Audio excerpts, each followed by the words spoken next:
क्या आपने नमाज जैसी अहम इबादत को जो 5 वक़्त फ़र्ज है बाकायदा सीख ली है? वरना फ़िक्र कीजिए, अक्लमंद अपने को पस्त करके बुलंदी और नादान अपने को बढ़ाकर ज़िल्लत उठाता है। अगर किसी पर बेजा गुस्सा नहीं करोगे तो अल्लाह के गुस्सा से बचे रहोगे। हर एक शख्स से उसके फ़हम के मुताबिक मामला करना चाहिए। सालगिरह ये बजाय खुशी के अफसोस की बात है कि ज़िंदगी का 1 साल कम हो गया। जिसने किसी जालिम की मदद की, इसने गोया अल्लाह के गज़ब को अपने सर ले लिया। अमलियात के चक्कर में न पड़ना। अल्लाह ताला का महबूब बनने के लिए इत्बा सुन्नत से बढ़कर कोई चीज़ नहीं।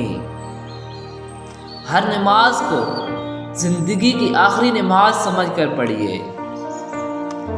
किसी से बदला लेने में जल्दी और नेकी करने में देर न करो।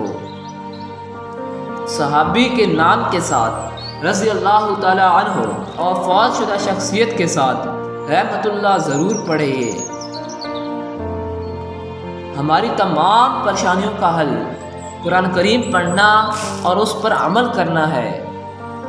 खामोश ए दिल भरी महफिल में चलाना नहीं अच्छा। अदब पहला करीना है मोहब्बत के करीनों में।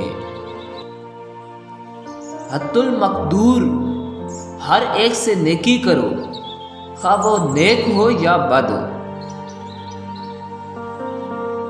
अक्लमंद अगर खामोश रहे तो फिक्र करता है और जब देखता है तो इबरत हासिल करता है।